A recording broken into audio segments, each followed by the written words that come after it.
अस्सलाम वालेकुम। उम्मीद करती हूँ आप सब ठीक होंगे। Welcome to my YouTube channel. आज जो हमने स्टार्ट करना है वो क्लास 6 का मैथ्स है और चैप्टर 1 सेट से हम स्टार्ट करेंगे। तो हम आज स्टार्ट करते हैं क्लास 6 का मैथ्स और चैप्टर नंबर 1। चैप्टर नंबर 1 जो होता है सेट्स होता है। सबसे पहले तो हम सेट्स की डेफिनेशन पढ़ लेंगे। डेली रूटीन में हम बहुत सी चीज़ें बोलते हैं, जैसे टी सेट बोलते हैं, सोफ़ा सेट बोलते हैं, ऐसी बहुत सी चीज़ें होती हैं। जैसे यहाँ पे इन्होंने लिखा हुआ है बंच ऑफ फ्लावर लिखा हुआ है, ग्रुप ऑफ फ्रेंड्स लिखा हुआ है, अ स्वॉर्म ऑफ बर्ड्स लिखा हुआ है। और इन सब को जब हमने मैथमेटिक्स में डोनेट करना होता है एक सिंगल वर्ड के साथ, तो तब हम सेट के साथ इसको डोनेट करते हैं।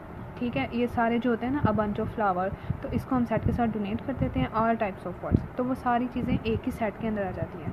तो इसकी जो डेफिनेशन है सेट की वो ये है, a collection of distinct and well defined object is called a set. ये एक छोटी सी डेफिनेशन है सेट की, ये आप हाईलाइट भी कर लिए और इसको लर्न भी कर लें। इसमें जो दो वर्ड न्यू हैं वो डिस्टिंक्ट है एंड वेल डिफाइंड है। डिस्टिंक्ट का जो मतलब है वो ये है, means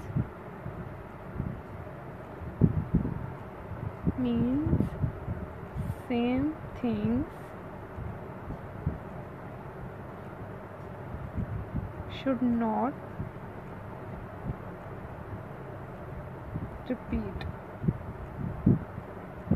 ठीक है, जो डिस्टिंक्ट का मतलब होता है वो ये होता है, same things should not repeat. मतलब एक सेट के अंदर जितनी भी थिंग्स हैं उनमें से कोई भी एक चीज़ रिपीट नहीं हो। ठीक है, वो क्या, तभी वो सेट कहलाएगा। अगर एक भी चीज़ उसके अंदर रिपीट हो रही है तो वो नॉट सेट होगा। और दूसरा जो मीनिंग है वो वेल डिफाइंड है, और इसका मतलब है well defined means a specific property of an object. ठीक है, अब इसका क्या मतलब है? इसका मतलब ये है स्पेसिफिक प्रॉपर्टी का, कि सेट के अंदर हम जितने भी एलिमेंट्स या मेंबर्स या कुछ भी लिख रहे हैं उसका हमें प्रॉपर मतलब पता होना चाहिए किसी भी चीज़ का। जैसे अगर एक सेट के अंदर हम फ्लावर्स लिख रहे हैं तो जाहिर सी बात है जितने भी फ्लावर्स के हम नेम्स लिखेंगे वो हमें ऑलरेडी पता होंगे, तो उसका मतलब हम ये कहेंगे वेल डिफाइंड। ठीक है, ये दोनों हो गए, डिस्टिंक्ट भी हो गया, वेल डिफाइंड भी हो गया। तो इधर इन्होंने वेल डिफाइंड को भी एक्सप्लेन किया, डिस्टिंक्ट को भी एक्सप्लेन किया हुआ, वो मैंने आपको एक्सप्लेन कर दिया है।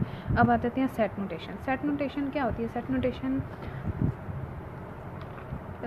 सेट नोटेशन होती है कि सेट को जब भी हमने रिप्रेजेंट करना होता है ना, तो set is represented by letters. ठीक है, सेट को जब भी हमने डोनेट करना होता है उसको हम कैपिटल लेटर्स के साथ डोनेट करते हैं। ठीक है, कैपिटल लेटर्स के साथ डोनेट करेंगे। और जब हम इसको लिखते हैं, इसके एलिमेंट्स और मेंबर्स को, तो हम उसको किस में लिखते हैं?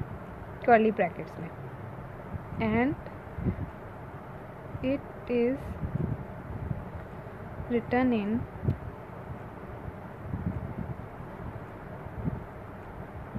Curly brackets. ठीक है, उसके जितने भी मेंबर्स और एलिमेंट्स होंगे उसको हम कर्ली ब्रैकेट्स में डोनेट करेंगे। सेट की डेफिनेशन को जो है उसको हम एक्सप्लेन करते हैं एक एग्जांपल के साथ। जैसे सेट ए है, हम सेट ए कैपिटल लेटर के साथ रिप्रेजेंट कर रहे हैं और कर्ली ब्रैकेट्स के अंदर हम जो जितने भी इसके मेंबर्स या एलिमेंट्स होंगे उसको हम लिखते हैं। इसके अंदर हम लिख लेते हैं ट्री के स्पेलिंग लिखते हैं। ठीक है, अब सबसे पहले तो इसमें ये देखेंगे कि ये सेट है या नहीं है। देखिए ट्री, इसमें जो ई है वो रिपीट हो रहा है, तो मैंने आपको बताया है डिस्टिंक्ट का मतलब है कि same thing should not repeat. तो इसमें जब ई रिपीट हो जाएगा तो ये नॉट सेट हो जाएगा। ये भी एक मैंने एग्जांपल बता दिया आपको सेट और नॉट सेट की। अब जो सेट की डेफिनेशन है वो देख लीजिए, नॉट सेट की है, सेट की देख लेते हैं। इसमें हम लिख लेते हैं फ्लावर, लिख लेते हैं। इसमें जितने भी एलिमेंट्स या इस सेट के अंदर जितने भी ये लिखे जाते हैं इनको हम एलिमेंट या मेंबर कहते हैं।